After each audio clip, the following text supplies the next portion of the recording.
there's just no way to get around the fact that there are some people you love working with. They're just awesome people. And then there's everybody else. Not that everybody else is bad. I mean, everybody else is good. They're good people. They're good customers. But there are a few that are just perfect.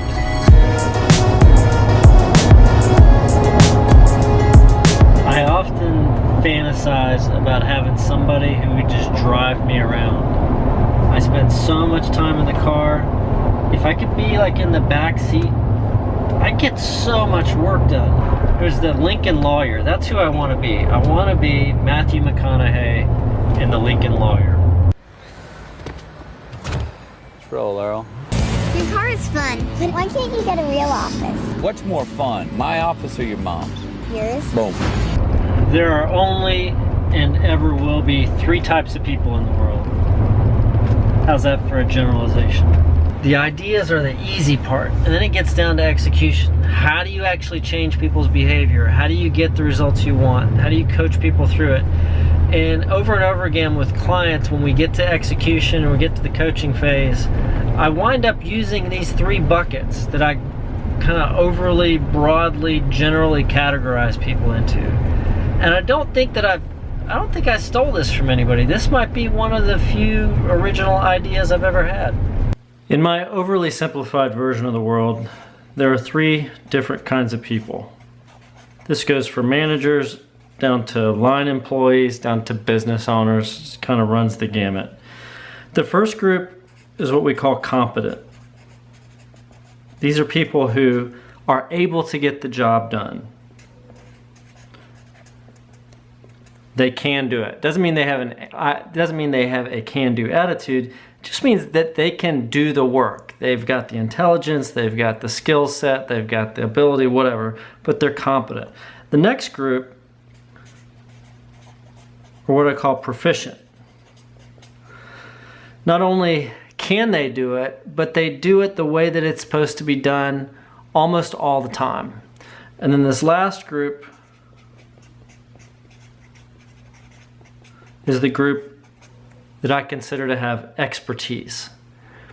The difference between these 3 groups of people is critical, not only when you're trying to change behavior, but also when you're hiring folks. Now, unless you're hiring experience, you really have no idea whether you have a proficient person or somebody with expertise. For the most part, you're hiring people who are competent.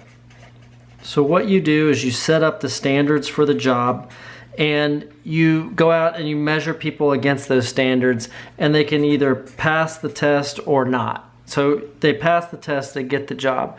And then what gets them to a level of proficiency is this magical ingredient called accountability. Accountability is the thing that takes the competent from the proficient. The problem is when you remove accountability, even the proficient naturally start to slide back down. So you have to continue to prop them up with more accountability. Accountability becomes this layer of support that you provide to those who are competent so that they can enjoy proficiency in the day-to-day.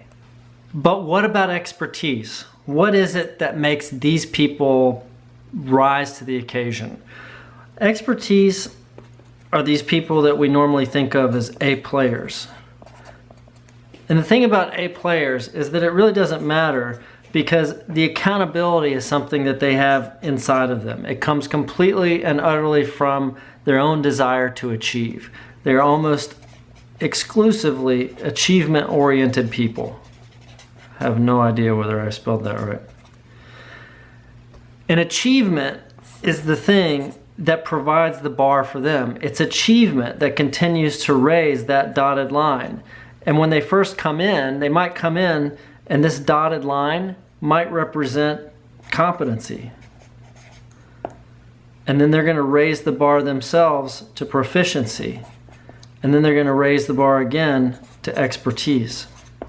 And the A players will do that regardless of whether you provide the accountability or not. They don't need that accountability to keep raising the bar.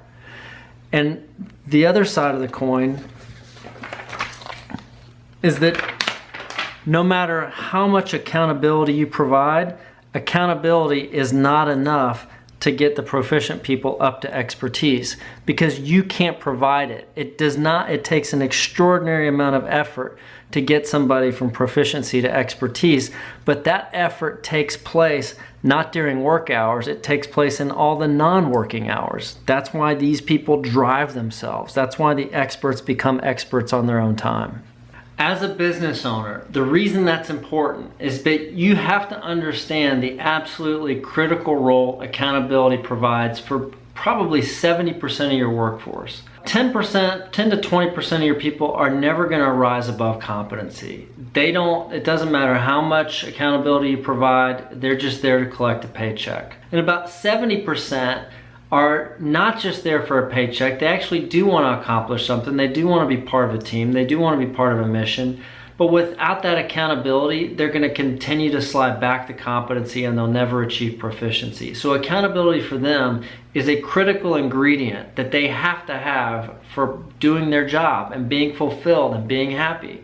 And then about 10% of your employees are going to be that expertise group, where it doesn't matter whether you provide the accountability or not, they're going to continue to rise up through the ranks. They're going to continue to achieve. They're going to continue to push the envelope.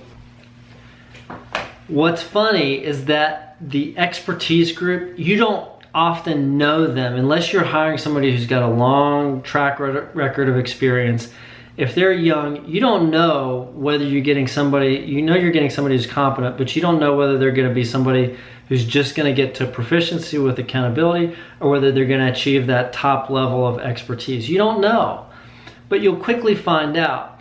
And what's interesting is you can walk into a business and you can tell the competent people from the proficient people just by watching what's going on. You can watch how they do their job. You can watch the process they're following or not, how quickly they do it, how proficient they seem, right? That's where that word comes from, and you can watch it. But here's the thing, you can't tell the difference between a proficient person and one who has true expertise until you interact with them. You can see this if you're a customer and you're interacting with them. You can see it if you're a manager and you're interacting with them. You can see it if you're the owner and you're interacting with them. And when you start to interact with them, usually this shows up as a thorn in your side. They're a pain in your neck because they're always asking questions. They always want more information. They always want to know why, even when you don't have time to explain why. But that's a mark of the expert. They have this drive to know, to understand, so that they can push achievement even farther. So don't get upset when you have that person who's a thorn in your side. Recognize that this is a person who has the drive inside them that's going to succeed no matter what you do. It'd be really, really nice if you give them the tools to succeed inside your organization. But the big thing, the one thing I really want to point out in this video is that don't feel bad about providing accountability. I have a lot of non-confrontational business owners who feel bad calling people out, holding them to a standard. There's a thoughtful, respectful way to do that, and you have to, because your competent people are depending on that accountability to keep them at a level of proficiency where they perform at their best. Don't deprive them of that. See you guys tomorrow.